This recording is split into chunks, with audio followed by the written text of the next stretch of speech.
Bienvenue dans la checklist du candidat. Dans ce podcast, notre objectif est de vous aider, candidats ou futurs candidats à l'embauche, à passer vos entretiens de recrutement dans les meilleures conditions.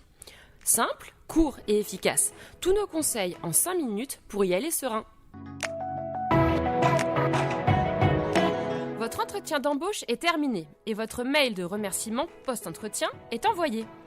Vous avez donné le meilleur de vous-même et maintenant, il n'y a plus qu'à attendre la réponse du recruteur. Quelques signes néanmoins pourraient vous informer sur l'issue annoncée. Lesquels ? C'est ce que je vais vous révéler dans cet épisode. Commençons tout d'abord par les 5 signes qui présagent un entretien d'embauche raté. Si certains signes témoignent d'un réel intérêt de votre candidature, d'autres sont moins positifs. Alors lesquels ?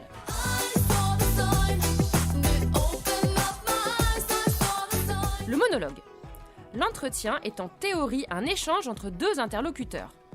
Un recruteur qui doit vérifier la compatibilité en tout point entre un candidat et un poste, et un candidat qui doit à la fois convaincre un recruteur de ses compétences et de sa motivation, mais aussi se renseigner que tous les éléments comme le salaire ou d'autres avantages en nature qui gravitent autour du poste lui conviennent. Si ce n'est pas le cas, c'est-à-dire que soit le recruteur, soit vous faites un monologue, c'est souvent un indice du manque d'intérêt de votre candidature. Le langage corporel fermé. Un recruteur intéressé par votre profil sera plutôt penché en avant, avec un langage corporel animé et des expressions ouvertes. Dans le cas contraire, c'est-à-dire les bras croisés, affalé au fond d'un fauteuil en tapotant sur son portable, malheureusement pour vous, l'issue risque de ne pas être heureuse. Le regard fuyant. Pour bien communiquer et captiver son auditoire, la règle d'or est de poser son regard tour à tour sur plusieurs personnes afin de les concerner par votre propos. Votre recruteur fuit le contact visuel ? Il regarde fréquemment vers la porte ou fixe son portable ? Il y a de grandes chances pour que vous ayez à faire une croix sur le poste. L'absence de questions. Ce n'est pas possible. Même si vous vous êtes brillamment présenté au début de l'entretien, vous ne pouvez pas avoir tout dit. Le recruteur, lorsqu'il fait passer un entretien, doit avoir à vous poser d'autres questions pour creuser votre profil et s'assurer que vous correspondez bien au poste. Sans question, il y a de fortes chances pour que votre candidature ne convienne pas. Dernier signe de l'entretien raté, le flou autour de la suite du processus de recrutement. Le « on vous rappellera ». Le recruteur qui vous répond ça sans plus de détails a probablement une idée derrière la tête, celle de ne pas donner suite à votre candidature. Bon, rassurez-vous, tout n'est pas tout noir ou tout blanc. Si certains signes semblent dire que vous n'avez pas le job, d'autres, plus heureux, lancent des signaux positifs. Quels sont les signes qui disent que vous aurez le job ? Il y a de la joie, bonjour, bonjour les hirondelles, il y a de la joie, dans le ciel par-dessus le toit. L'entretien d'embauche a une durée correcte, entre 30 minutes et 1 heure. C'est la durée moyenne d'un bon entretien d'embauche. Ni trop court pour être expédié, ni trop long si le recruteur a un réel doute sur vous.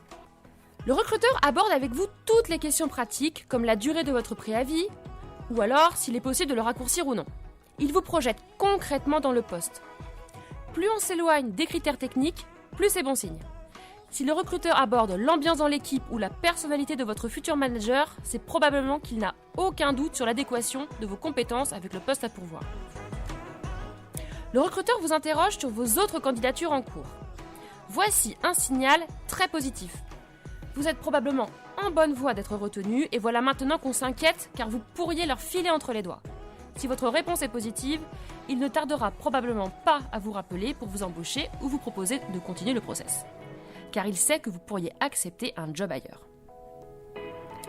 La fin du processus de recrutement vous est clairement exposée lorsque l'entretien se termine et vous avez un bon aperçu du timing dans lequel on va vous rappeler. 24 heures, 48 heures, à la fin de la semaine, c'est bon signe. Signaux positifs mais aussi négatifs. Difficile de savoir vraiment si on a fait bonne impression.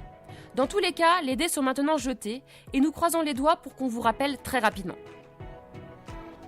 Vous venez d'écouter l'épisode 10 de la checklist du candidat. Vous pouvez retrouver tous les épisodes de cette première saison sur cadreemploi.fr. On se retrouve très vite pour une nouvelle saison de la checklist, consacrée cette fois-ci aux cadres recrutés.